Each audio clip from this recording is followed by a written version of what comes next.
Menurutmu, apakah yang akan terjadi jika sebuah negara kecil berani melawan atau menentang negara sebesar Rusia? Negara kecil loh ya, bukan adidaya kayak Amerika Serikat. Sepertinya hampir bisa dipastikan jika negara tersebut akan digilas militer raksasa dari Rusia, kecuali jika negara yang dimaksud adalah Finlandia dan pemimpinnya adalah Karl Emil Mannerheim.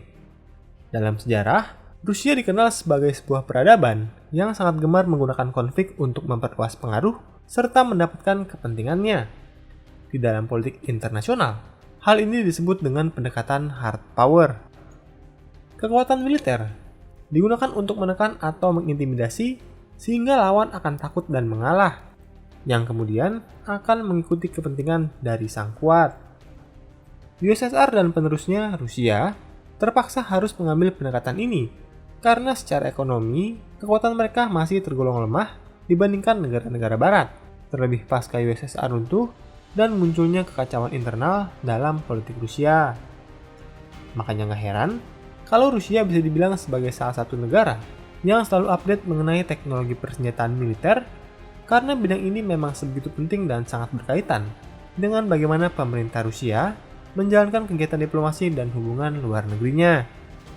Ingin bukti? Saat menjadi USSR, mereka sempat berkonflik dengan Tiongkok. Padahal itu adalah negara penganut paham komunis yang sama dengan mereka. Nah, konten video lengkapnya bisa nonton konten yang ini. Setelah USSR runtuh, Federasi Rusia tetap saja doyan dengan konflik. Konflik Rusia melawan Ukraina yang beberapa bulan lalu kembali memanas terjadi karena pihak Ukraina dengan beraninya memasukkan wilayah Crimea yang saat itu sudah dicaplok oleh Rusia ke dalam desain kaos timnas Ukraina. Inspek History tidak akan membahas konflik Ukraina dan Rusia karena sudah dibahas sebelumnya. Nah, kali ini kami akan membahas konflik lainnya yang melibatkan pihak Rusia dengan Georgia.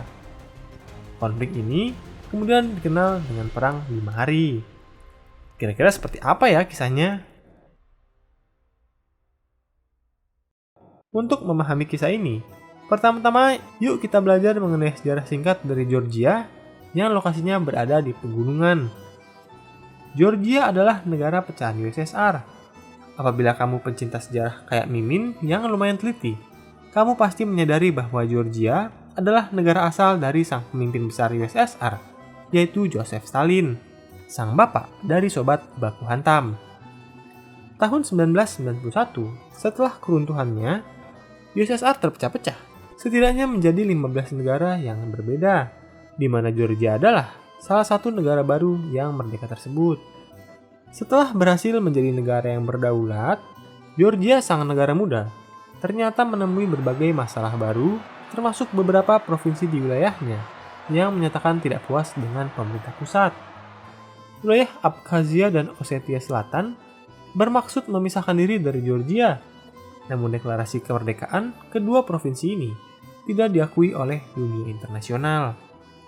Hal ini memicu terjadinya konflik antar pasukan pemerintah Georgia dengan pasukan separatis dari kedua provinsi tersebut, yang karena nggak selesai-selesai malah mengundang hiu baru lagi, termasuk It's Russia. Pemerintah Georgia merespon dengan mengirimkan pasukannya ke daerah Abkhazia dan memicu perang yang berlangsung hingga tahun 1993. Dalam perang ini, Abkhazia berhasil memenangkan perang dengan bantuan pasukan senjata serta milisi relawan dari wilayah Rusia. Tahun 1998, perang kembali terpecah dan Abkhazia kembali memenangkan perang setelah berhasil mempertahankan kemerdekaannya. Respon yang sama kemudian dilakukan terhadap Ossetia Selatan setelah terjadi konflik separatis Ossetia Selatan dengan pihak pemerintahan Georgia. Konflik berakhir tahun 1992 dengan ditandatanganinya gencatan senjata di bawah perjanjian Sochi. Masalahnya, perjanjian ini hanya berisi mengenai kesepakatan gencatan senjata dari kedua pihak, sedangkan kasus Ossetia Selatan masih jauh dari kata jelas. Akhirnya diputuskanlah untuk membentuk pasukan keamanan yang terdiri dari 3 negara di wilayah tersebut. Ada pasukan Rusia, pasukan Georgia, dan pasukan Ossetia Selatan yang baru saja dibentuk. Mikhail Saakashvili, presiden Georgia yang terkenal pro-barat, juga mengungkapkan keinginannya agar negaranya Georgia bisa bergabung dengan NATO dan Uni Eropa.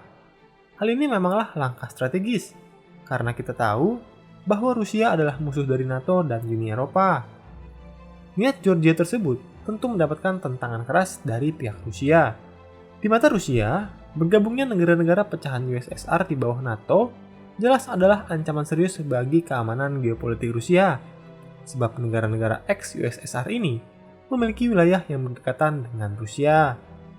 Nggak heran, Rusia bahkan berusaha mati-matian untuk membuat mereka kembali ke pangkuannya, atau setidaknya berada di bawah koalisi pro-Rusia. Pihak Ossetia Selatan yang dengan jeli menyadari masalah yang ada, melihat sebuah kesempatan untuk mendekatkan diri dengan Rusia dengan menolak keinginan dari Georgia. Konflik kembali pecah pada tahun 2004 saat Saakashvili melancarkan serangan besar-besaran ke wilayah Ossetia Selatan.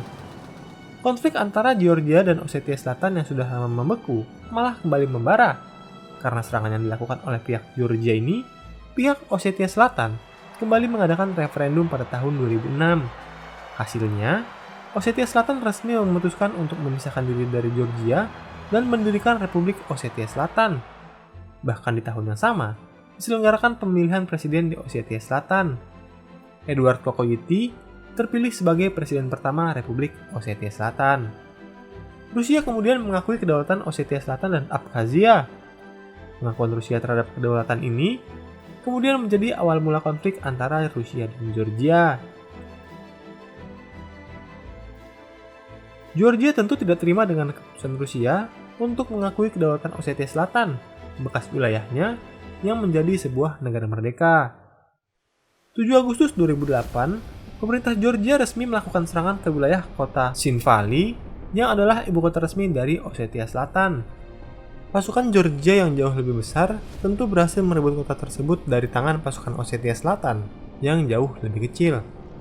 Namun keesokan harinya, pasukan Ossetia yang kali ini sudah didukung oleh Rusia melakukan serangan balasan terhadap pasukan Georgia yang menguasai kota Tsinvali. Berbekal bantuan Rusia, pasukan Ossetia Selatan naik level dan menjadi jauh lebih kuat. Gak heran, walau pasukan Georgia melawan dengan sengit, mereka tetap kalah. Keputusan Georgia mengambil jalur militer dalam menghadapi Rusia sering dianggap sebagai blunder terbesar. Bagaimana mungkin? Masa mereka berani mengambil langkah baku hantam sama negara yang emang hobinya baku hantam? Bener-bener nih kayak ngelempar minyak ke dalam api. Dalam perang ini, pasukan ke-58 Rusia yang sebagian besar anggotanya adalah para veteran perang Chechnya sudah bersiap di perbatasan. Mereka juga didukung oleh segudang pasukan elit Rusia lainnya. Jumlah kekuatan Rusia sekitar 70.000 prajurit, masih didukung 3.000 prajurit Ossetia Selatan dan 1.000 prajurit Abkhazia. Menghadapi serangan ini, militer Georgia hanya bisa mengelus dada, karena mereka hanya punya 10.000 hingga 16.000 prajurit yang siap berperang di tanah airnya. Mengapa demikian? Karena ada kurang lebih 2.000 prajurit elitnya yang lagi dikirim berperang di wilayah Irak. Para prajurit ini merupakan personel-personel terbaik di militernya yang juga disertai oleh para perwira Georgia yang berpengalaman.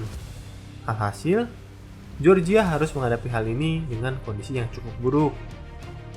Dikatakan bahwa hanya pasukan ke-58 Rusia saja sudah jauh lebih unggul, baik dalam segala bidang, baik itu jumlah personil, peralatan tempur, hingga kendaraan tempur dan pesawat, dibandingkan militer Georgia. Walau demikian, Georgia memiliki keunggulan di bidang pertahanan serangan udara, yang mencatatkan rekor berhasil menembak jatuh sebuah pesawat Tupolev 22M bomber dan juga beberapa Su-25S. Keunggulannya di bidang ini dibenarkan oleh laporan-laporan organisasi independen Rusia. Dalam perang ini, pasukan Rusia yang diturunkan adalah para prajurit profesional. Kondisi ini jauh berbeda dibandingkan perang Chechnya kedua, di mana mayoritas militer Rusia merupakan warga yang diwajib militerkan, alias pasukan conscript. Walau begitu, militer Rusia bukan tanpa kekurangan. Masalah intelijen, komando, dan komunikasi menghantui para prajurit Rusia yang diterjunkan, membuat kemampuan perang mereka menurun, dan bahkan tidak terlalu berhasil mencapai target-targetnya. Sedemikian buruknya, sampai-sampai perwira lapangan menghubungi prajuritnya dengan sebuah telepon yang dipinjam dari seorang wartawan. Hal ini terjadi karena sistem komunikasi satelit Rusia saat itu masih belum semaju sekarang, dan Rusia tidak diizinkan untuk mengakses jaringan komunikasi berbasis GPS yang dimiliki oleh Amerika Serikat. Maka dari itu, pesawat Tupolev Tu-22M3 sampai diterbangkan guna menjalankan misi-misi pengalihan informasi. Pesawat inilah yang nantinya akan ditembak jatuh oleh pertahanan Georgia. Mungkin yang paling unik adalah taktik yang diterapkan Rusia di Georgia, yang terkesan berusaha menghancurkan sebanyak mungkin alutsista militer Georgia, baik itu di berbagai kendaraan perang darat, laut, hingga udara. Ini bertujuan untuk menghancurkan kemampuan Georgia dalam berperang. Lewat berbagai analisis, Menteri Pertahanan Georgia menyatakan bahwa negaranya kehilangan alutsista dengan nilai kurang lebih 250 juta dolar dalam perang ini. Namun koalisi gabungan berhasil memukul mundur pasukan Georgia dan kembali merebut kota Tskhinvali. Presiden Rusia, Dmitry Medvedev, secara resmi memberikan pernyataan alasan mengapa Federasi Rusia ikut membantu pasukan Ossetia Selatan dalam serangan ini. Ia beralasan pengiriman angkatan bersenjata dan persenjataan militernya adalah untuk melindungi banyak penduduk di Ossetia Selatan yang masih memiliki status kewarganegaraan Rusia.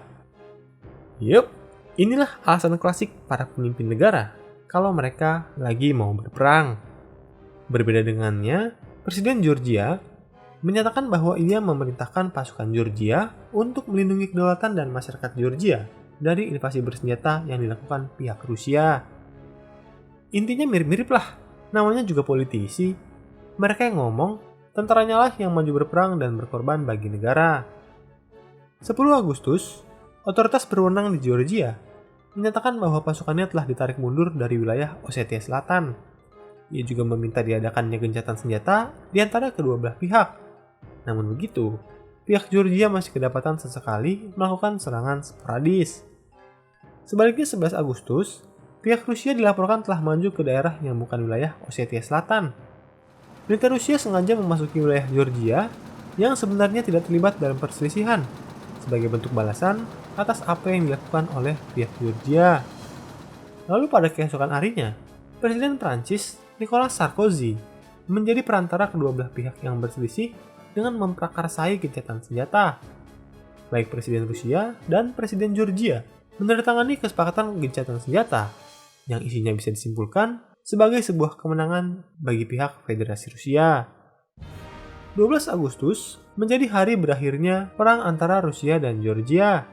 Korban dari perang ini diperkirakan sekitar 170 prajurit Georgia, 14 petugas polisi, 228 warga sipil terbunuh, serta 1.747 orang kemudian dinyatakan terluka. Tidak serta terhitung kerugian material yang diterima Georgia. Para penduduknya juga harus kehilangan tempat tinggal dan harus mengungsi ke tempat yang lebih aman di wilayah selatan Georgia. Setelah itu, kondisi yang lebih baik berada di pihak militer Rusia. Menurut catatan resmi dari Rusia, ada sekitar 67 prajurit yang dinyatakan tewas, sedang 283 lainnya terluka. Hal ini jelas sebuah kemajuan besar bagi militer Rusia yang sebelumnya terkesan gak berdaya dalam perang Chechnya. Selain Rusia, ada 365 prajurit dan warga sipil Ossetia Selatan yang ikut terbunuh, sedangkan kerugian material tidak diketahui. Setelah melewati diplomasi yang sangat panjang, pemerintah Rusia sebenarnya sepakat untuk menarik sebagian besar dari pasukannya di wilayah Georgia sebagai bagian dari gencatan senjata. Namun faktanya malah berkata lain.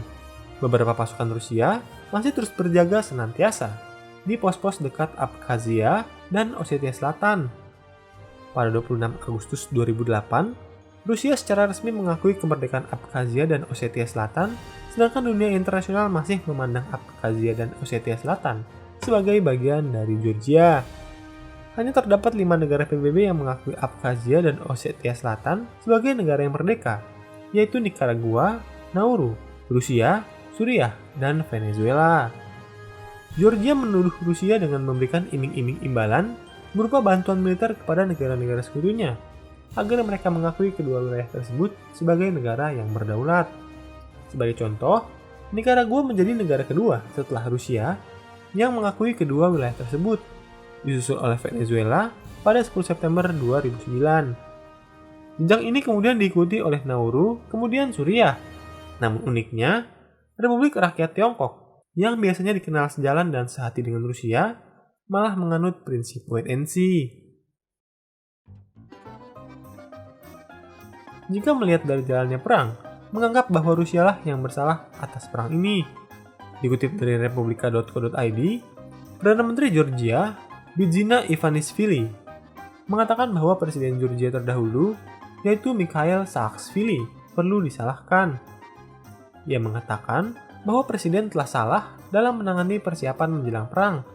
Hal ini juga sejalan dengan laporan independen yang dibentuk Uni Eropa tahun 2009, yang menyalahkan Georgia karena memulai perang dengan pihak Rusia, dan karenanya memberikan alasan kasus belli yang nantinya dipakai Rusia untuk mengerahkan militernya tanpa takut intervensi internasional.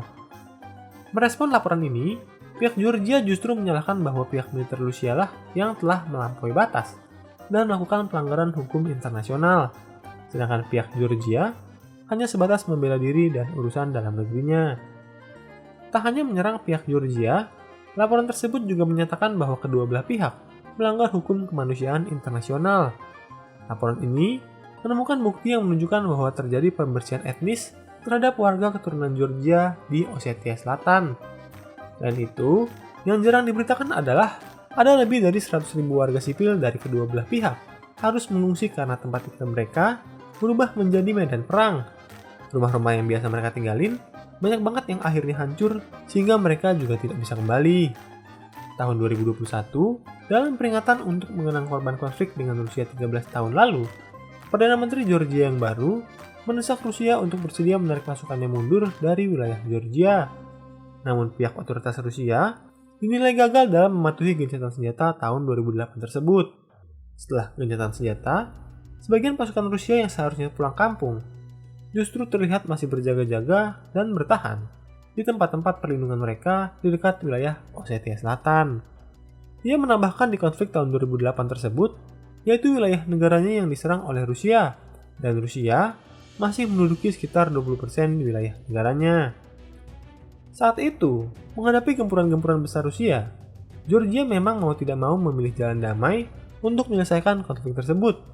Namun di saat yang sama, Georgia juga menerapkan kebijakan bertahan dari agresivitas Rusia. Dalam peringatan ini, Presiden Georgia yang baru, Salome Zourabichvili, juga menyatakan bahwa perjuangan Georgia untuk meraih kemerdekaan masih akan terus berlanjut. Ia menyatakan bahwa suatu saat, Georgia akan kembali bersatu, meskipun ia sendiri menyadari bahwa hal tersebut akan sulit dicapai. Nampaknya meskipun telah berlangsung lama, konflik antara Rusia dan Georgia masih saja panas. Dalam konflik seperti ini, perang tentu lawan kembali terjadi. Seperti halnya konflik antara Rusia dan Ukraina, konflik Rusia dan Georgia sepertinya jauh dari kata selesai. Konflik di antara Rusia dan Georgia ini bahkan diabadikan dalam sebuah film yang berjudul 5 Days of War. Nah, menurut kalian, siapakah yang salah dalam perang 5 hari di tahun 2008 ini? Apakah pihak Rusia atau pihak Georgia? Lalu, kenapa sih Rusia doyan banget terlibat sama perang? Coba berikan pendapatmu di kolom komentar. Hai, terima kasih sudah menonton dan belajar sejarah bersama Inspek History. Jangan ragu untuk berikan komentar, like, dan bagikan bila kamu merasa konten ini bermanfaat.